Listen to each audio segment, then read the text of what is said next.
Une phrase de saint François de Sales qui m'habite, c'est « rien par la force, tout par amour ».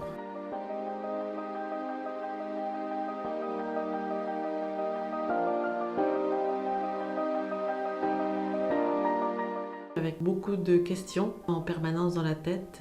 Quand ce virus va arriver? Va-t-il arriver? Comment ça va se passer? Les mois de mars, avril et début mai ont été...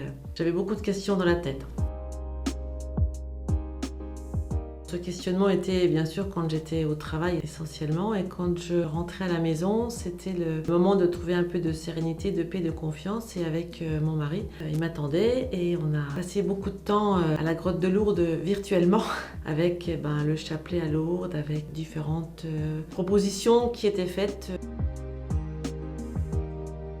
Mémoire et Perspective correspond à une association avec fusion de 7 EHPAD vosgiens d'origine religieuse. C'est ce qui fait leur communion et leur rassemblement. Donc Justine Perdon à Neufchâteau, donc là il y a un autre médecin coordonnateur. Sinon il y a l'EHPAD de Ville-sur-Yon, de Charbon-l'Orgueilleux, Porcieux, Saint-Genès, Granges-sur-Vologne et Saint-Déodat à Saint-Dié. Et l'objectif est d'accompagner le mieux possible les résidents au moindre coût. Alors la mission de coordination, c'est assurer la qualité et la sécurité des soins. Et avec 6 EHPAD, ça me change un petit peu la manière de travailler. Je ne suis plus seule à la coordination, on est en pôle avec donc une directrice des soins et une cadre de santé. Et ça, c'est un élément qui a été très précieux pour le Covid où je n'étais pas seule. Alors sur les 6 EHPAD, il y en a un seul qui a eu des Covid. Il y en a eu 17, 5 décès. Alors en dehors du Covid, le travail de coordination, c'est être en lien avec les extérieurs, les hôpitaux, les RS également, les autorités de tutelle, c'est la formation, information au niveau du personnel, les rôles conseils gériatriques auprès des médecins traitants et des intervenants extérieurs, la gestion de conflits avec les familles, ce qui peut arriver. Et c'est particulièrement pour les 6 établissements, faire monter en compétences les infirmières coordonnatrices pour qu'elles puissent accomplir une partie des missions dévolues aux médecins coordonnateurs. Alors soignants au sens large, c'est tout le personnel des EHPAD en fait, les hommes d'entretien, administratifs, à peu près 350 personnels et 580 résidents. 10% des places de maison de retraite des Vosges en fait.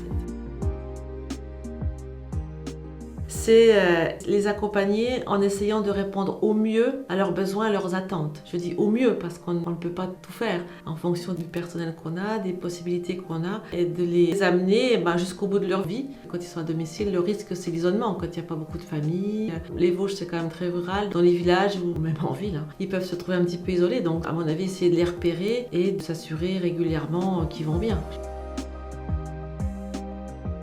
Ça, c'est un gros travail des services d'animation. Les nouvelles technologies nous aident bien avec WhatsApp, Skype, les mails, le téléphone. Les animatrices ont énormément travaillé là-dessus. Et c'était important pour les résidents. Il y en a qui l'ont bien vécu, il y avait beaucoup d'animations, les soignants étaient présents, c'était eux qui représentaient leur lien en fait. Il y en a que c'était plus difficile, c'est très variable, mais globalement, ils ont bien vécu les choses. De mes yeux en tout cas. C'était plus difficile au moment où on a commencé à annoncer le déconfinement, où les visites ont vraiment été très encadrées et très limitées, parce que dans leur tête, je pense, déconfinement, on ouvrait tout. Alors que là, les visites au départ étaient organisées en parloir, avec une vitre, une séparation. C'est peut-être là que c'était un petit peu plus difficile. Il n'y a pas énormément de liens. Il y avait des religieuses partout. Il n'y en a plus forcément aujourd'hui partout. Et je pense que c'est un axe à travailler et à développer. Vaste question. C'était quand même très difficile au départ de ce confinement et de cette maladie que finalement on ne connaissait pas. Les précautions maximales ont été prises parce qu'on ne savait pas trop comment ça allait se passer, et les aumôniers d'hôpitaux ont fait partie de tous les extérieurs et on a fermé à tous les extérieurs de peur que cette maladie rentre, et quand elle était là, de peur de la redonner et qu'elle sorte. Alors avec le recul, c'est sûr qu'aujourd'hui on peut voir peut-être les choses différemment, mais au moment où cette décision a été prise, l'essentiel restait purement médical, même si on peut réfléchir à l'éthique et est-ce que le spirituel est médical, voilà, ça, je ne rentrerai pas dans ce débat-là, mais c'est des questions qu'on se pose aujourd'hui a posteriori. Notre niveau n'était pas cloîtré avec les résidents, elles faisaient leurs heures de travail qu'on a un petit peu modifié parce qu'il y avait du personnel en moins, à risque, malade, etc. Elles rentraient à leur domicile le soir. Donc c'est sûr que c'était pour elles, pour tout le monde en fait, un souci de peur de transmettre la pathologie et de peur de la ramener. Alors les mesures barrières étaient bien respectées, le masque, les solutions hydroalcooliques, même l'habillage avec les surblouses, même si au départ il y a eu beaucoup de choses sur le manque d'équipement. Fin mars, on avait tous les équipements nécessaires. Dans l'établissement où on a eu des Covid positifs, il y a eu du personnel spécifiquement dédié au secteur Covid.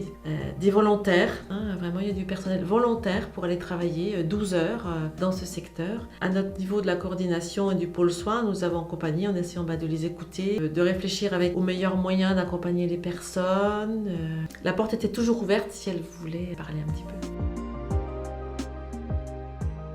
J'ai toujours été dans cette dynamique, c'est aider l'autre à vivre son pèlerinage sur Terre du mieux possible, essayant de lui maintenir le mieux possible sa santé en sachant que je ne guérirai pas de tout, mais les aider à vivre au mieux ce qu'ils ont à vivre. Guérir quand on peut guérir, maintenir quand on peut maintenir et accompagner jusqu'au bout quand c'est le bout. Et la foi dans ce sens-là m'aide dans la mesure où on connaît notre pèlerinage sur Terre. C'est sûr que si je travaille dans des établissements d'obédience religieuse, c'est peut-être pas tout à fait par hasard, c'est parce que j'y retrouve la même philosophie de travail, dans le prendre soin en gériatrie chez les personnes âgées.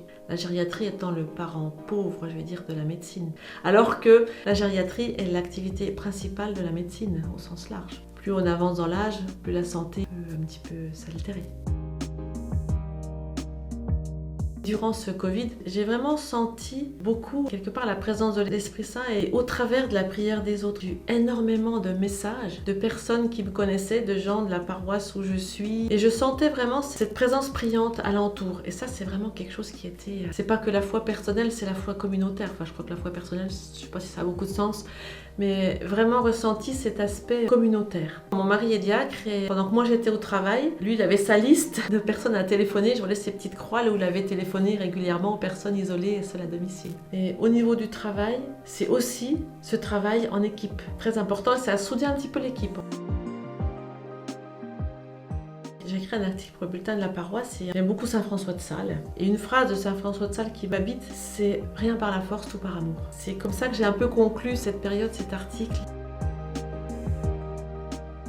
Important de travailler ensemble et de se serrer les coudes à des crises comme ça difficiles. C'est les liens que nous avons les uns avec les autres qui peuvent nous aider à vivre un petit peu ces périodes-là. Et c'est à préserver et à garder dans nos sociétés qui sont quand même un petit peu individualistes.